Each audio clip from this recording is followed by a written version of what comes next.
So if you've only got an option to choose starting a podcast or guesting on them, start it so you can get all three benefits. Strategically, if you're consulting with somebody and you're like, hey, look, I have one or two options. Option number one, I start a podcast and I do a bunch of episodes. Option number two, I get on other people's podcasts.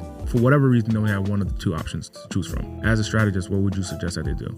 Start their own or just be a guest on as many podcasts as possible? I always say, like, I wrote a whole bit about, who doesn't want to be on a podcast? Yeah. I mean, really. Cows go moo, by the way. I think that if you make a decision, you had to choose one, start your own. Really? Get the credibility, learn how to talk. Yeah. Most people don't know how to talk. They think they do, but it's a bunch of ums, and sort of like, and kind of like, and like, yeah. So start your own, number one, for obvious reasons that I just mentioned, to network with people, build a relationship.